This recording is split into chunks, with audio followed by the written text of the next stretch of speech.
Hearty welcome to Anand Academy of Education. మనం spoken English మీద 7th class చెప్పుకుంటున్నాము.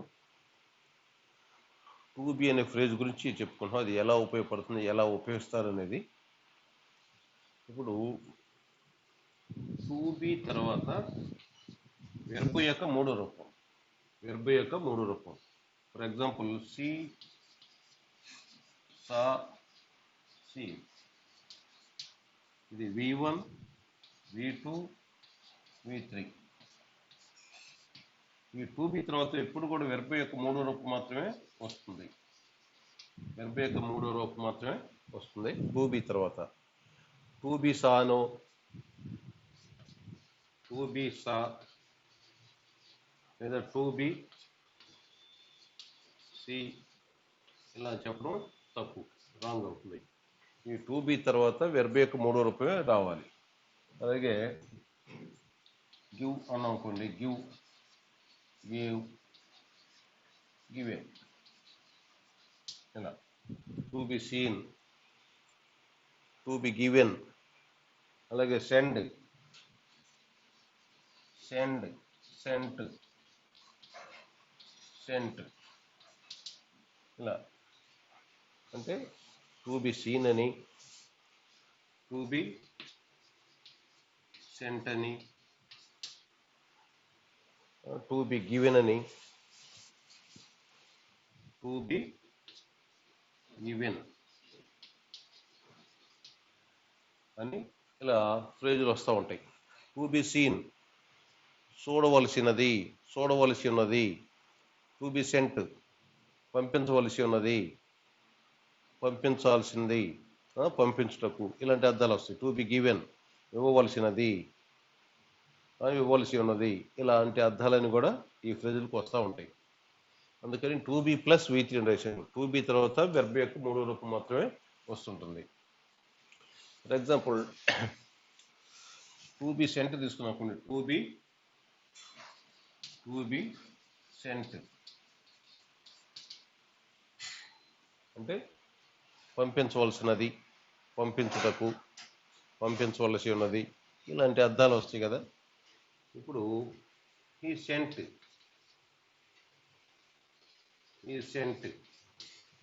అంటే see sent, send, sent, V1, V2, V3. Give, gave, given. ఈ sent అంటే ఇక్కడ verb కూడా రెండో రూపంగా అర్థం చేసుకోవాలి. ఈ సెంట్ అతను పంపించాడు. దీనికి అర్థం అవుతుందంటే అతను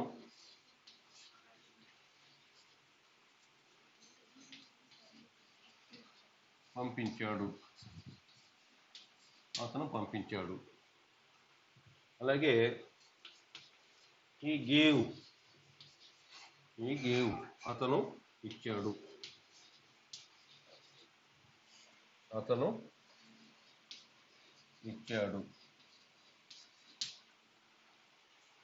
అలాగే హ్యాస్ చేర్చిన మధ్యలో he has sent.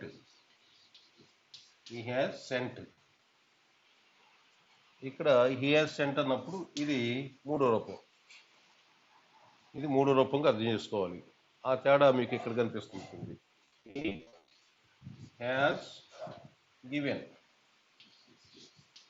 has given verb యొక్క మూడో రూపం. he has sent అతను పంపించాడు. he has given అతను ఇచ్చాడు. he sent అతను పంపించాడు. he gave అతను ఇచ్చాడు. he has sent అతను పంపించాడు.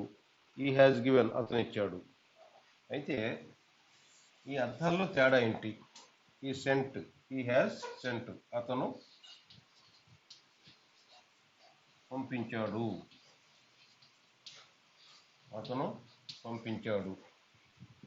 అతను ఇచ్చాడు.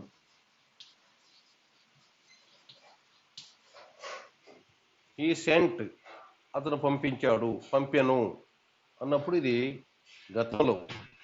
ఇది గతంలో ఎప్పుడు జరిగిన పని. ఈ గేవ్ అతను ఇచ్చాడు, అతను ఇచ్చాను, ఇచ్చి ఉన్నాడు. ఈ రెండు కూడా గతంలో జరిగిన పనులు, రెండు కూడా ఎప్పుడో జరిగిన పనులు, నిన్నో మొన్నో జరిగిన పనులు అనుకోవాలి. ఈ హ్యాస్ సెంట్ ప్రస్తుతం ఇప్పుడు జరిగిన పనులు, జస్ట్ ఇప్పుడే అని. ఈ హ్యాస్ సెంట్ అతను పంపించాడు. ఈ హ్యాస్ గివెన్ అతను ఇచ్చాడు అంటే ఇప్పుడే ఇచ్చాడని. ప్రస్తుతం జరిగిన పనులు ఇవి. గతంలో ఎప్పుడు జరిగిన పనుల గురించి ఇలా వస్తాయి. ఈ హ్యాస్ సెంట్, ఈ సెంట్ అతను పంపించాడు అంటే గతంలో ఎప్పుడని. ఈ గేవ్ అతను ఇచ్చాడు గతంలో ఎప్పుడని. ఈ హ్యాస్ సెంట్ ఇప్పుడే ప్రస్తుతం అని, అతను పంపించాడు. ఈ హ్యాస్ గివెన్ అతను ఇచ్చాడని. ఇప్పుడు ఇక్కడ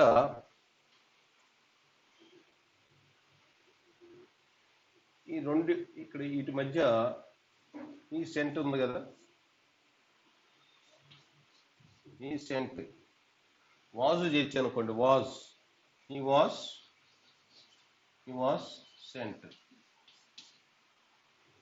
సెంట్, ఇప్పుడు దీనికి ఏం అర్థం వస్తుంది? ఈ సెంట్ ఉంది, ఇది హీ హ్యాస్ సెంట్ ఉంది, హ్యాస్ తీసేసాం, హ్యాస్ తీసేసి వాజ్ చేర్చాం. హీ వాజ్ సెంట్, దీనికి ఏమర్థం వస్తుంది అంటే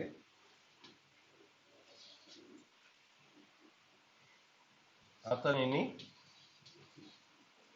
వాజ్ సెంట్ అతనిని పంపించారు,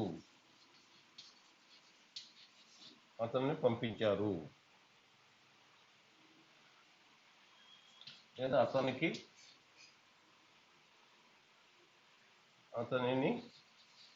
పంపించాలి, ఇలాంటి అర్థాలు వస్తుంటాయి. ఈ వాజ్ సెంట్ అతను పంపించారు, అతన్ని పంపించాలి, అతను పంపించారు అనేది ఈ అర్థం ఖచ్చితంగా చెప్పండి. ఈ వాజ్ సెంట్ అతను పంపించారు, ఈ వాజ్ సెంట్. ఈ వాజ్ గివెన్, ఇంకొకటి హీ వాజ్ గివెన్, అతనికి ఇచ్చారు, అతనిని ఇచ్చారు.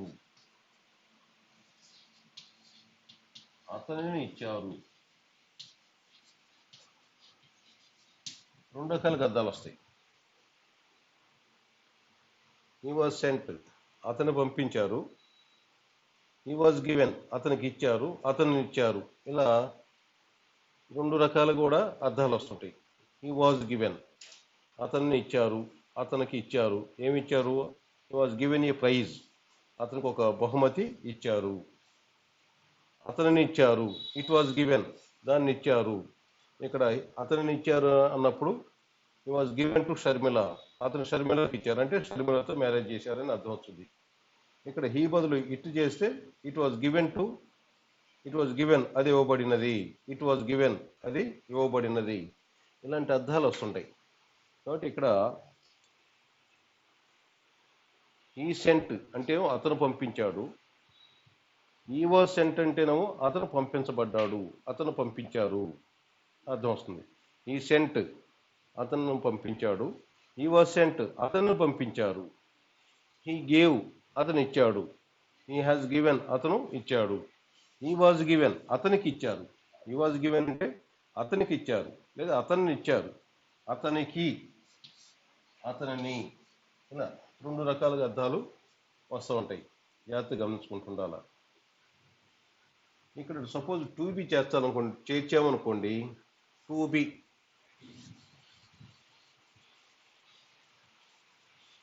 వీటి మధ్యలో టు బి కానీ చేరిస్తే ఏమవుతుంది? He was to be sent, వాజ్కి సెంట్కి మధ్యలో టు బి చేర్చాం. He was to be sent, ఇప్పుడు అర్థం ఏంటి? అతనిని పంపించవలసి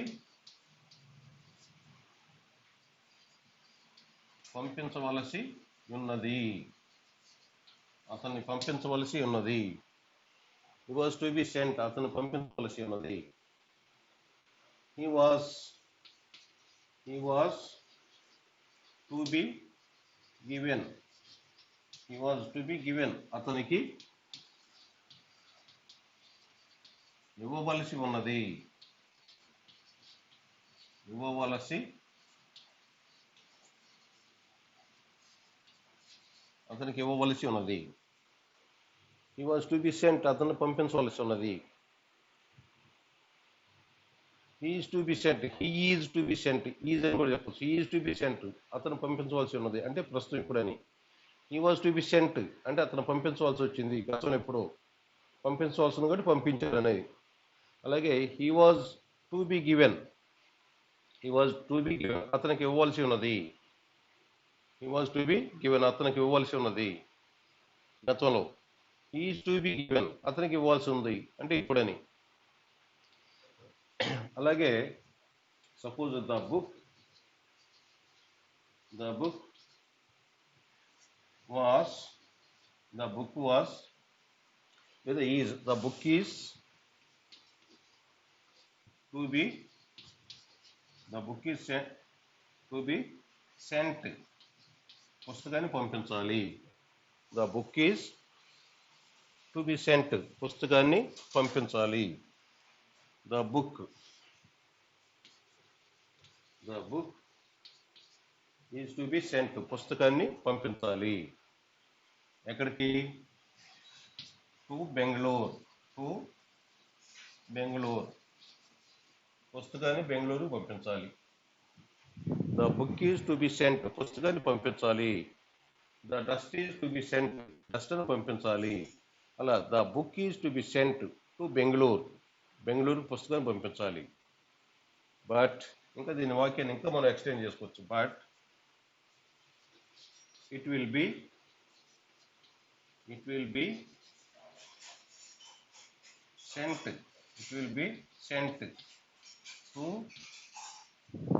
sent to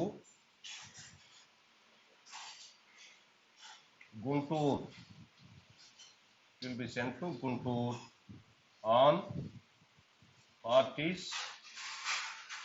on party's request. The book is to be sent to Bangalore. పుస్తకాన్ని బెంగళూరు పంపించాలి. But it will be sent to Guntur on parties request. కానీ ఆ పార్టీ రిక్వెస్ట్, కోరిక మేరకు ఎక్కడికి? It will be sent to Guntur పంపించబడుతుంది. ఇలా to be sent, the book is to be sent to Bengaluru, పుస్తకము బెంగళూరు పంపించవలసి ఉన్నది. The book is to be sent, పుస్తకాన్ని బెంగళూరుకి పంపించవలసి ఉన్నది. ఇలా రకరకాలుగా ఆ టు బితో మనం వాక్యాలు చెప్పుకోవచ్చు. టు బి తర్వాత వెర్బ్ ఎప్పుడు కూడా మూడో రూపంలోనే ఉంటుంది. టు బి తర్వాత వెర్బ్ కూడా ఎప్పుడు కూడా మూడో రూపంలోనే ఉంటుంది. He was to be sent, అతను పంపించవలసి ఉన్నది. He was to be given, అతనికి ఇవ్వాల్సి ఉన్నది. ఇలా the book is to be sent to Bengaluru, పుస్తకాన్ని బెంగళూరుకి పంపించవలసి ఉన్నది. ఇలా